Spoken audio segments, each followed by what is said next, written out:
الحمد لله رب العالمين وأشهد أن لا إله إلا الله ولي الصالحين وأشهد أن محمدا عبده ورسوله صلوات الله وسلامه عليه. My respected brothers and sisters in Islam, Allah subhanahu wa ta'ala says in the Al-Quran, يا أيها الذين آمنوا, O ye who believe, هل أدلكم على تجارة تنجيكم من عذاب عليم.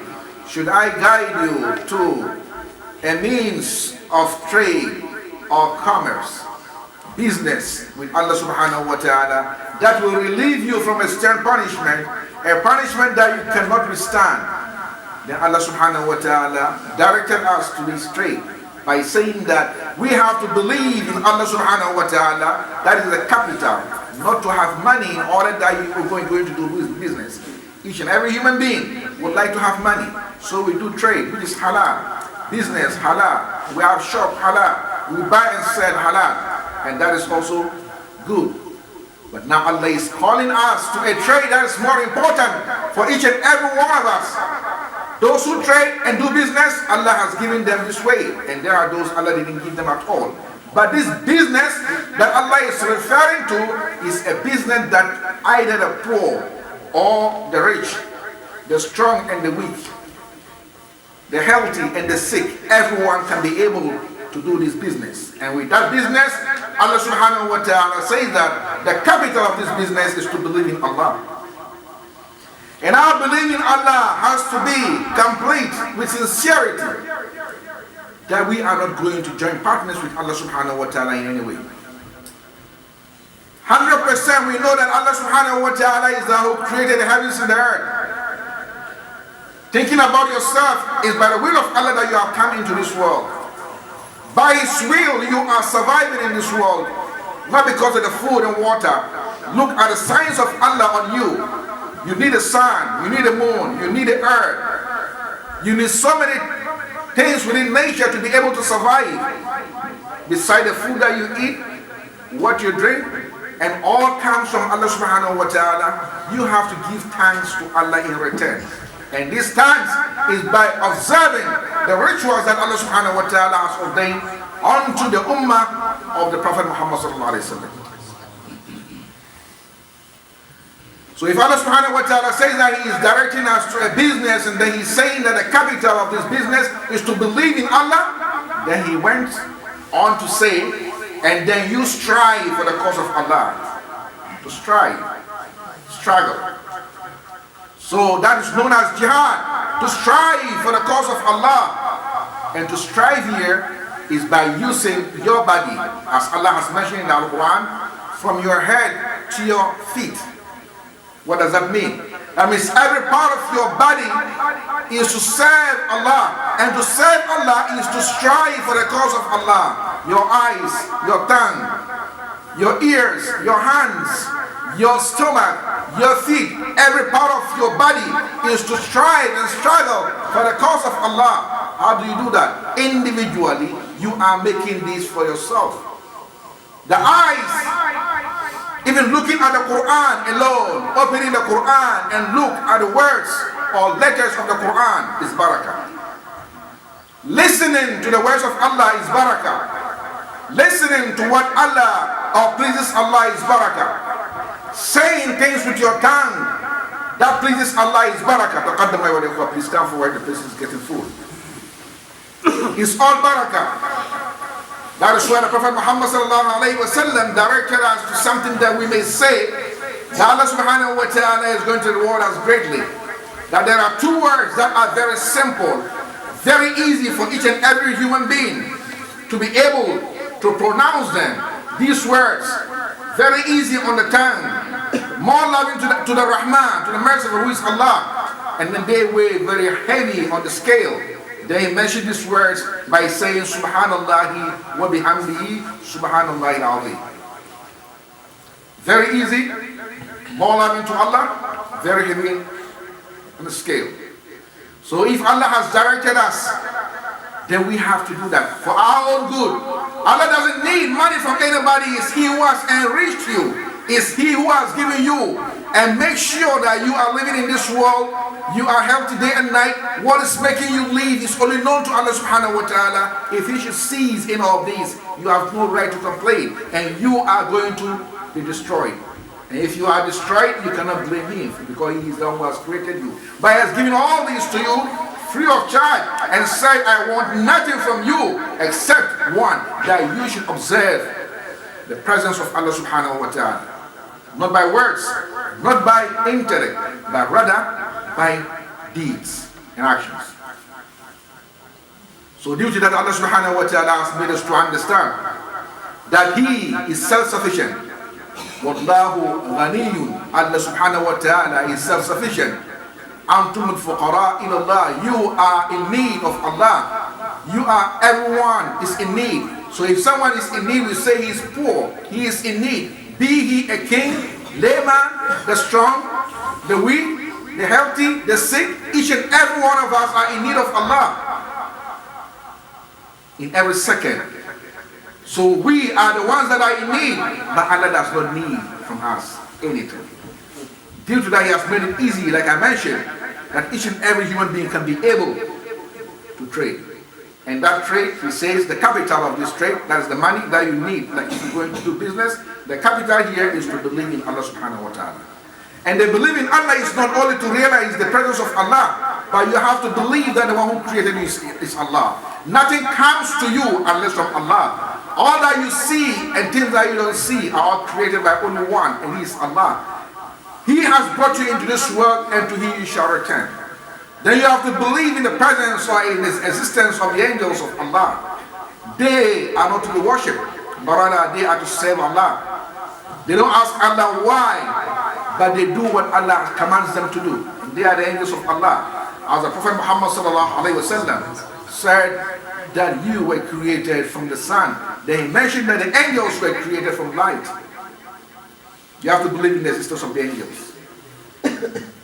Then you have to believe in all the prophets of Allah. 125,000 prophets ever since Allah has made creation. From Adam alayhi salam to Muhammad sallallahu alayhi wasallam. And within them, 330 were messengers. You have to believe in all of them.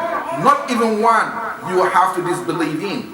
That is why Allah subhanahu wa ta'ala has mentioned in the Al-Quran, referring to Nuh alayhi salam being the first messenger.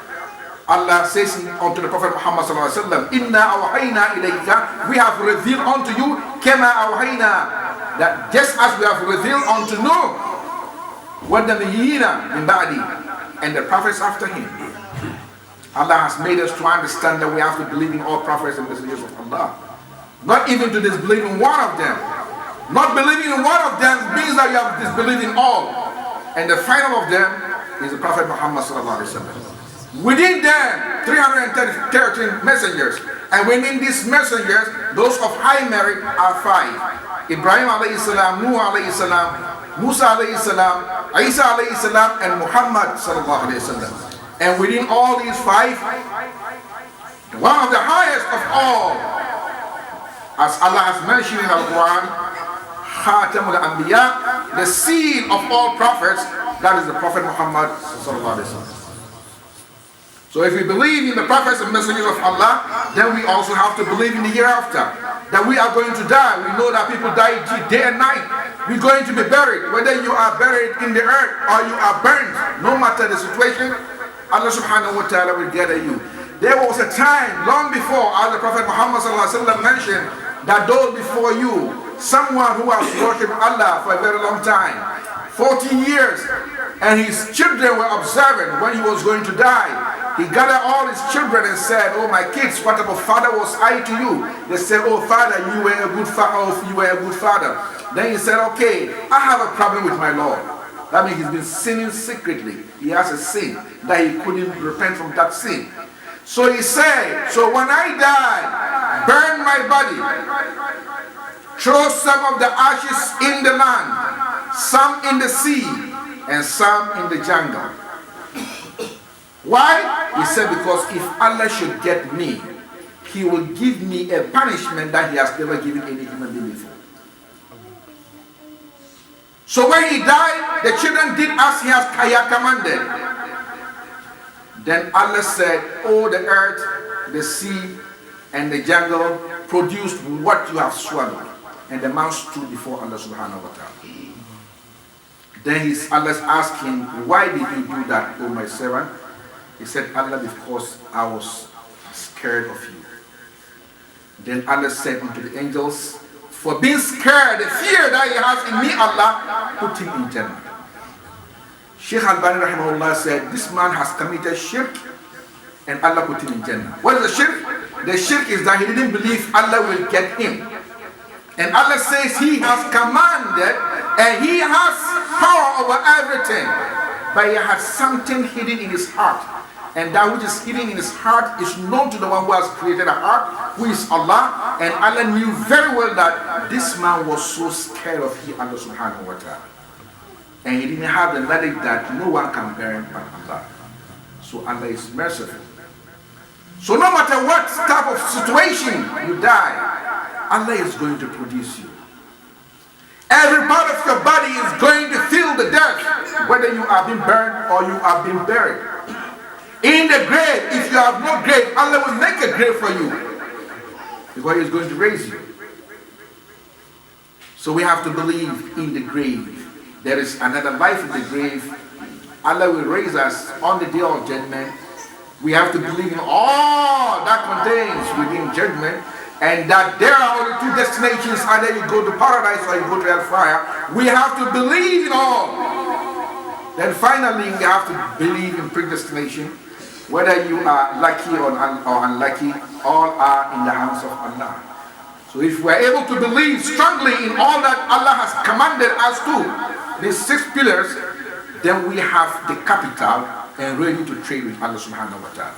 تُؤْمِنُونَ بِاللَّهِ وَرَسُولِهِ. And Allah didn't say to believe in Him alone, but rather and believe in His messenger, Muhammad sallallahu alaihi wasallam. Not to worship Him, but to believe that He is the final and seal of all prophets, and He has come as an example. And whatever He commands us, we do in accordance with His teachings. As He says Himself, "Ma yasma' bi aw lam yasma' bi Yahudi aw Nasrani summa lam yu'min bi illa dakhala an-nar." The Prophet Muhammad sallallahu alaihi wasallam says, "No Jew, no Christian will hear of me, Muhammad sallallahu alaihi wasallam, and will not believe in me unless he goes to the hellfire." These are the words of the Prophet Muhammad sallallahu alaihi wasallam. Allah says already, وَعِزَّتِي وَجَلَالِي يَا Muhammad, swearing by His glory and power, لَوْ سَلَكُوا إِلَيَّ كُلَّ طَرِيقٍ. No matter what they do, what goodness, kindness they do in this world, if they come to me or they want to come to me without following you, Muhammad sallallahu alaihi wasallam, I will not accept them. So the path to paradise is being placed behind the Prophet Muhammad sallallahu alaihi wasallam. And the jihad, as I mentioned, is from head to toe. Now we are getting ready for a very big jihad. Less than 40 days, bi'idhnillahi ta'ala, we are expecting Ramadan. May Allah bless us with Ramadan.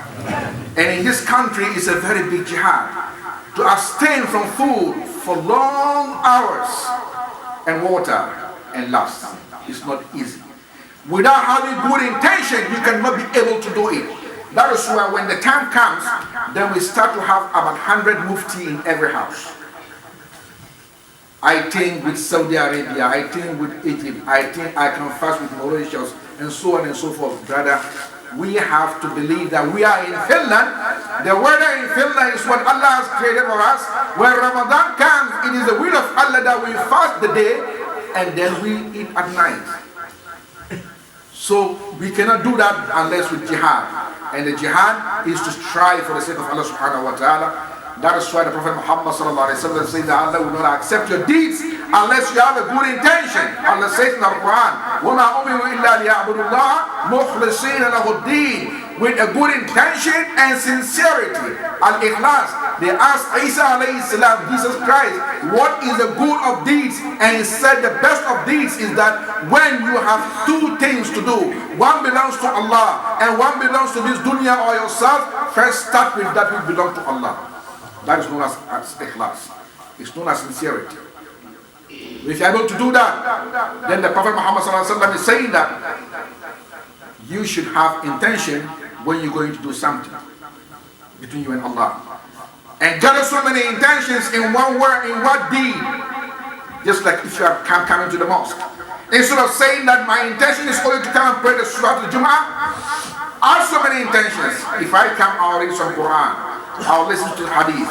I'll discuss with brothers in accordance with what is permitted. I'll pray some nafila. You have so many intentions, so Allah will reward you if even you don't actually perform that deed. Because Allah rewards in accordance with your intention. And finally, no deed will be accepted unless in accordance with the teachings and tradition of the Prophet Muhammad sallallahu alaihi wasallam.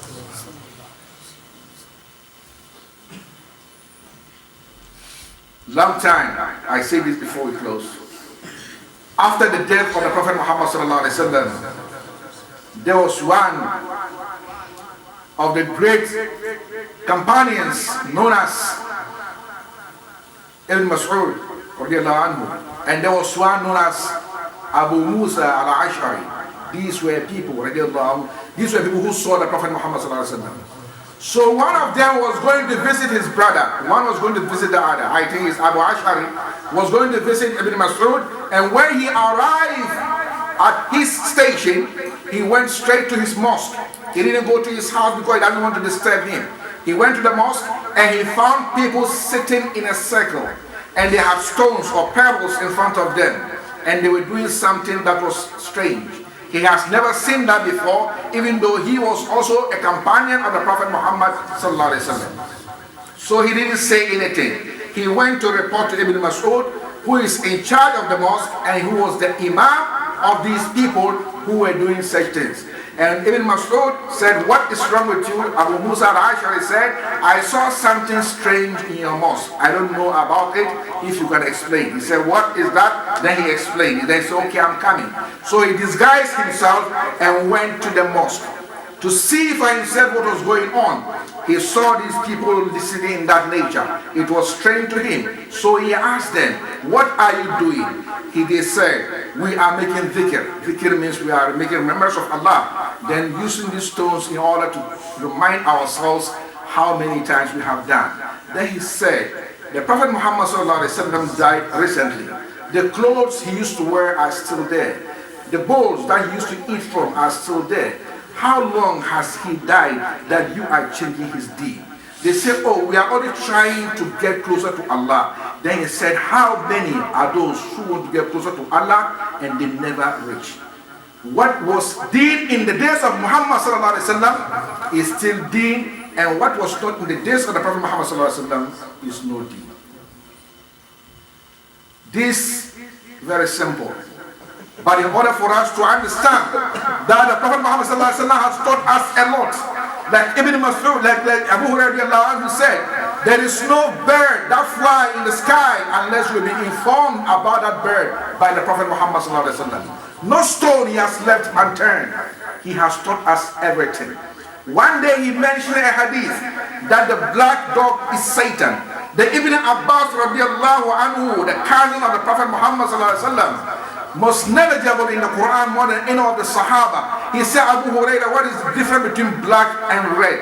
Then he said, "Oh Ibn Mas'ud, Ibn Abbas, I will not argue with you in something I heard with my ears from the Prophet Muhammad sallallahu alaihi wasallam." No argument. You either accept it or not. So brothers, sisters in Islam, the deed is very wide. We have a lot to do that we cannot even be able to do all. So let's not try to bring so many things in the religion and make it a confusion for ourselves that we cannot be able to do. I saw a clip recently with some people, I don't know in which country, but I know it's in Asia, and then they went in the mosque, the imam stood there, and they came and they were making sujood, real sujood to him.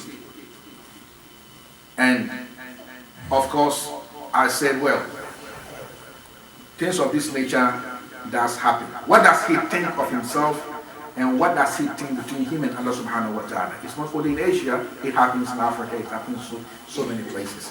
What we are more concerned about here is that what we have learned today is that we are all mujahideen. We are making jihad, striving for the cause of Allah. Any deed or action you are going to perform, make sure you have an